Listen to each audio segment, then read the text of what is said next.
Hello, Super Savers. I hope this week is treating you well. As requested by many of our community members, today's video is a step-by-step tutorial on how to buy a new issue brokered CD at Fidelity and how to buy a new issue fractional CD at Fidelity. For new issue brokered CDs at Fidelity, typically the minimum purchase order is $1,000, and you can buy in additional increments of $1,000. With Fidelity's fractional CDs, you can purchase CDs at lower minimums and increments, generally for as little as $100. The caveat is that there is a very limited offering of fractional CDs available for purchase. Out of the 163 new issue brokered CDs available for purchase on the day that I recorded this video, only 4 were available for purchase as fractional CDs. Having said that, if fractional CDs is what you're interested in, I'd still strongly recommend going through the complete brokered CD section first so that you can better understand the most relevant brokered CD characteristics and terminology. If you're new to brokered CDs, I've linked our brokered CDs versus T-bills video below. Be sure to check it out before you click that buy button so that you fully understand what a brokered CD is, why I focus on new issue brokered CDs, and the pros and cons of brokered CDs.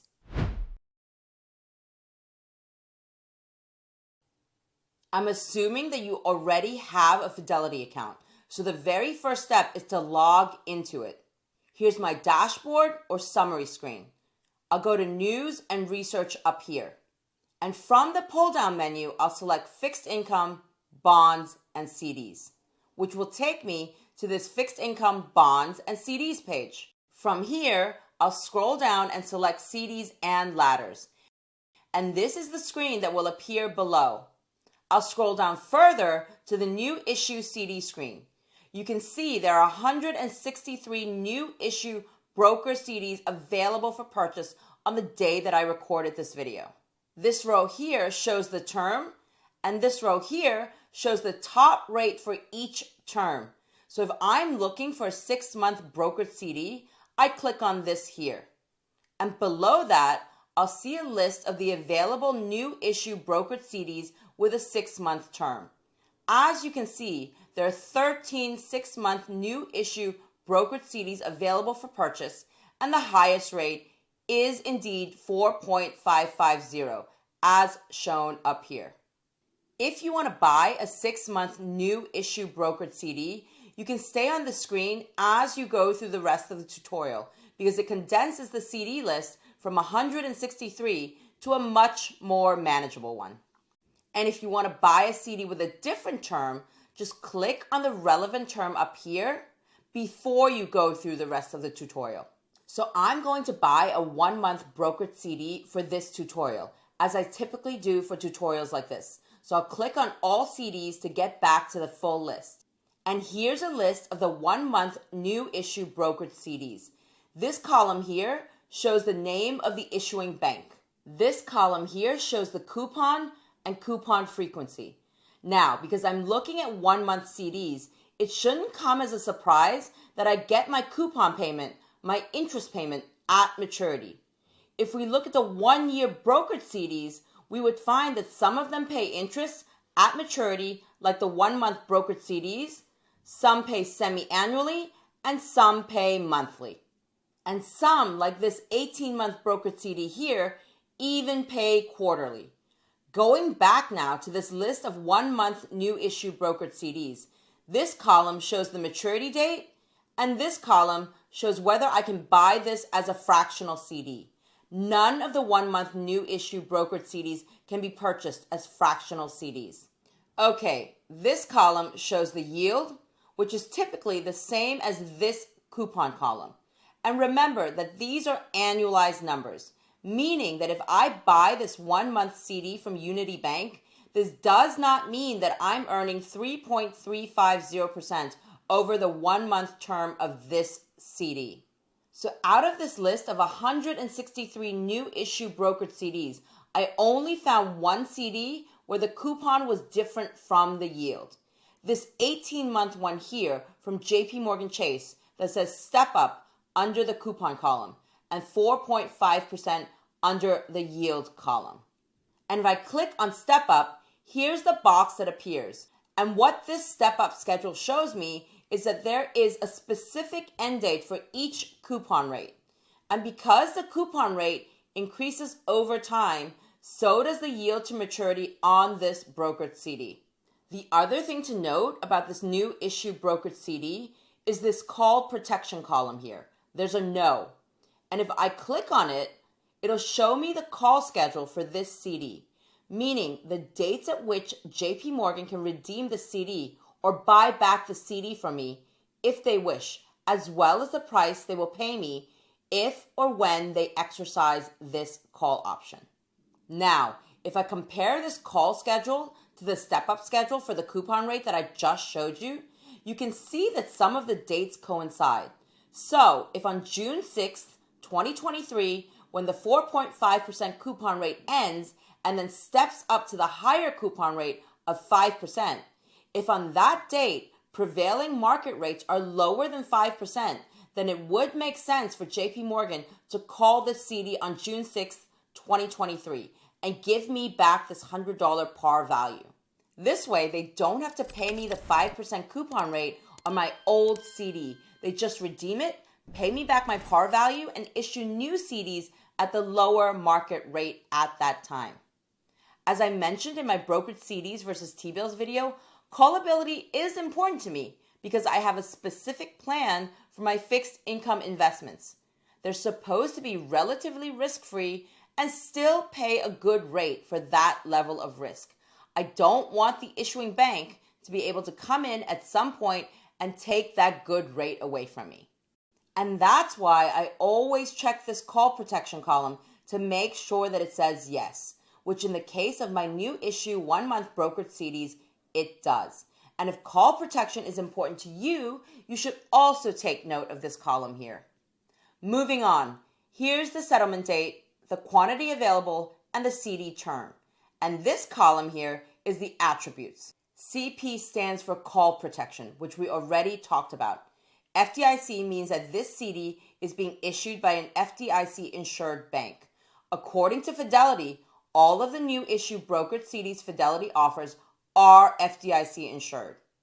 Going back to this attributes column, the other three common abbreviations you should understand when searching for brokered CDs are SFP, SO, and SKY down here. If I click on the attributes legend here, I'll see that SFP stands for Sinking Fund Protection, SO for Survivor Option, and SKY for Blue Sky States.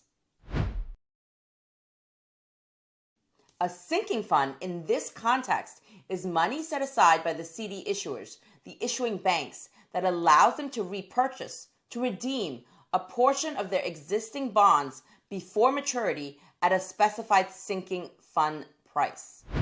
While this may sound similar to the callability feature, there are specific nuances between the two which go beyond the scope of this step-by-step tutorial. What's important to know is that a sinking fund is typically set up by issuers, companies of a quasi-lower credit quality, as assurance that they can actually pay their CD and or bond holders back when the CD and or bond matures. And in some cases, having a sinking fund allows these lower credit quality CD and or bond issuers to offer a lower rate to investors than they otherwise could, as the sinking fund reduces the risk of non-repayment at maturity. So basically, from the industry perspective, good credit quality companies don't usually need a sinking fund.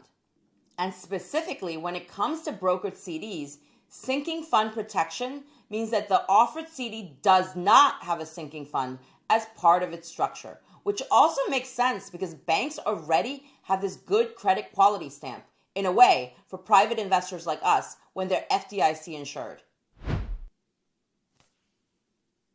Survivor's option is sometimes known as a death put. It's essentially an estate protection feature. So if I bought a brokered CD with a survivor's option and I died before my CD matures, my estate or beneficiary could redeem both the principal and interest on the brokered CD without penalty. CDs that carry a survivor's option usually redeem for par value when the survivor's option is exercised, meaning my estate or beneficiary would not have to wait until maturity to receive the proceeds, nor would they need to sell the brokered CD in the secondary market at a possible loss. There are certain limitations though. So if you've ever held a brokered CD and had to exercise this survivor's option, please drop a comment below and let us know how the process actually worked, how easy or difficult it was, and how long it took you to get your money back. And if you want to learn more about Fidelity Survivor's Option definition, click on it from this attributes legend here. What'll appear next is Fidelity's fixed income glossary. And if I click on S here, it'll take me down to the S section. And if I scroll down the S section, here's where I'll find more information on the survivor's option. And in the same manner, I can also get more details on sinking fund protection, what we talked about earlier, or on the other abbreviation, SKY, that sometimes appears on the attributes column for some brokered CDs.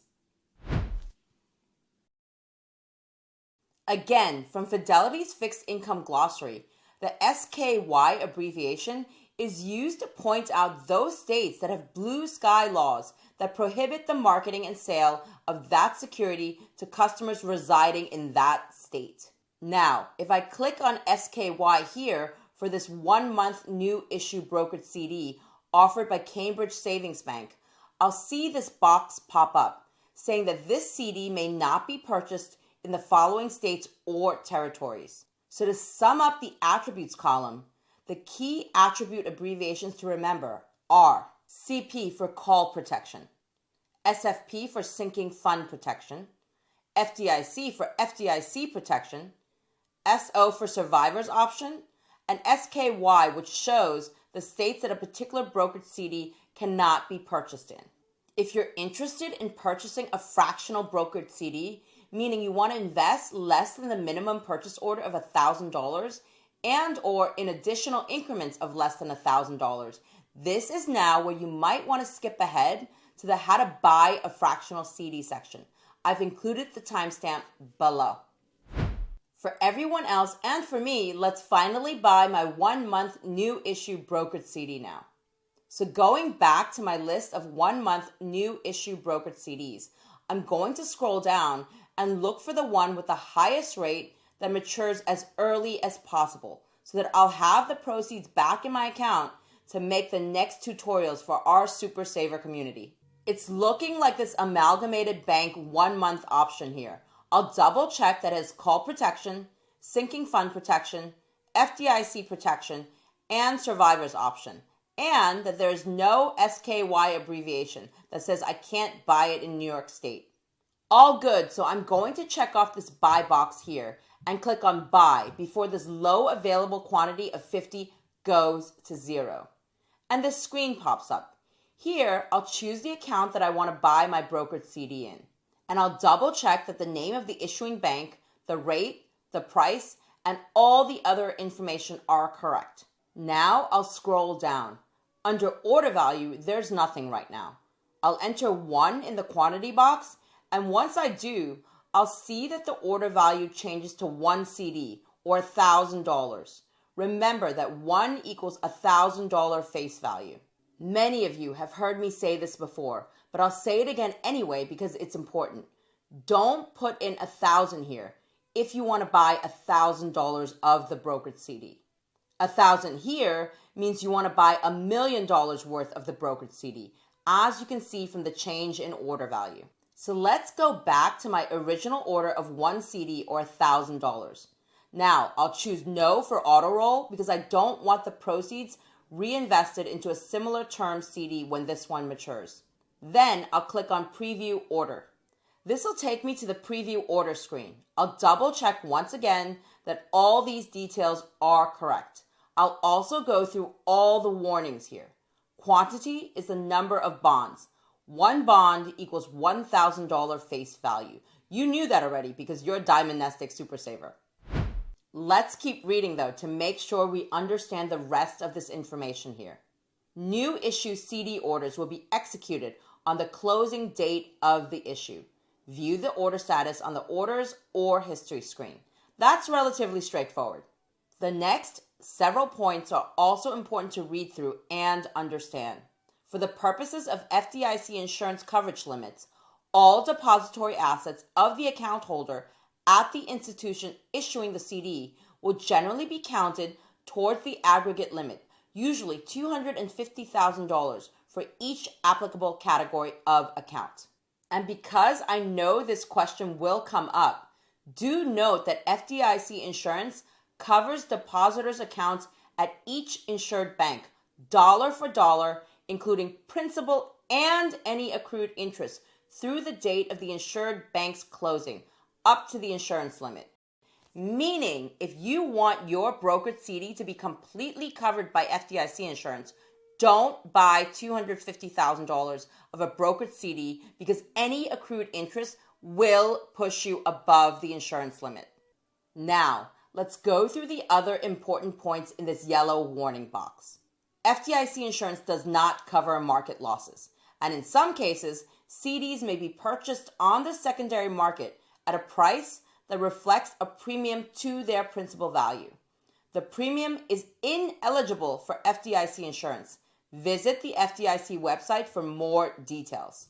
Meaning, FDIC insurance covers the principal investment amount and accrued interest up to the insurance limit. It has nothing to do with any losses or gains related to secondary market brokered CD activity.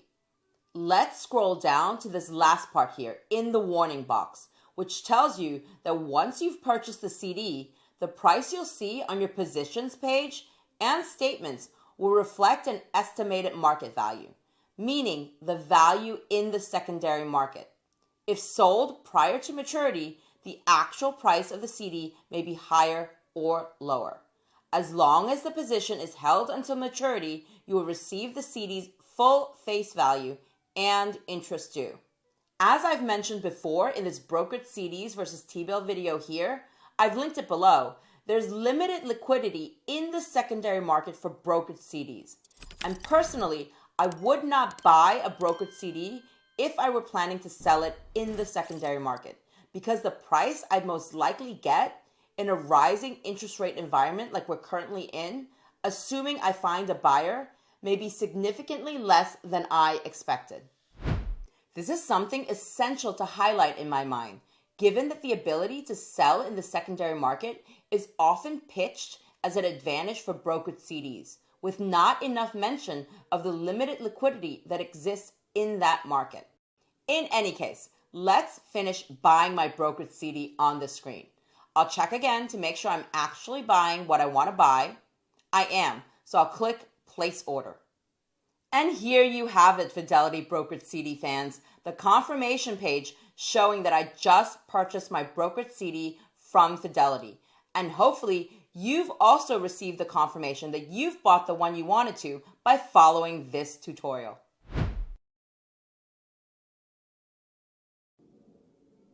So going back to my list of 1 month new issue brokered CDs, I'm going to focus on this fractional CD column. I'll scroll down until I find a CD that says yes in this column. And the first one I get to is this 6-month one from New York Community Bank. If I hover above the yes, this text box will appear, letting me know that lower minimum fractional CDs can be purchased for as little as $100. Also, all fractional CDs are highlighted in gray like this one here. As usual, I'll check to make sure I'm okay with the interest rate, coupon payment, frequency, maturity date, and everything else here, including the attributes and term. Now I'm going to check off this box here and click Buy. And this screen pops up. Here, I'll choose the account that I want to buy my brokered CD in. And I'll double check that the name of the issuing bank, the rate, the price, and all the other information are correct. Now I'll scroll down. Under order value, right now I see nothing. And under amount type, I can choose quantity, which is the number of $1,000 face value CDs I want to purchase. So if I want to buy $100 of this fractional brokered CD, I'd put in 0.1 here, and we can see that the order value changes to 0.1 CDs or $100. We also see that auto roll is not available for fractional CDs. And if I put in 1.2 here under quantity, the order value changes to 1.2 CDs or $1,200. Again, with no auto roll option. That's one way of doing this, but for me personally, I think it's easier to think in dollars when purchasing fractional amounts. So I'll switch to dollars here by clicking on it. And we see that this box switches from quantity to amount, enter in dollars, with a minimum investment of $100 and incremental investments also of $100 each. So I'll enter 100 here for $100, confirm that the order value changes to 0.1 CDs or $100. There's no auto roll, and now I'll click preview order, which will take me to this preview order screen. I'll double check once again that all this information is correct for the fractional CD that I'm purchasing. I'll also go through all the warnings here. I covered these in detail in the previous section and strongly recommend that you watch that section if you haven't done so already, because it's all important stuff to understand. I've included the timestamp for this in the description below. So let's finish buying my fractional brokered CD on this screen. I'll check again to make sure I'm actually buying what I want to buy. I am, so I'll click place order. And here's the confirmation page showing that I just purchased my first fractional brokered CD at Fidelity. Now, if you've gotten this far and still have questions about brokered CDs and the pros and cons of buying them versus T-bills, then be sure to check out this video here. I go through the 3 key questions that will help you figure out whether brokered CDs or T-bills might be the better option for you. All right, super savers, I hope you enjoyed this video, and if you did, don't forget to hit that thumbs up, and see you again soon with another exciting wealth building video.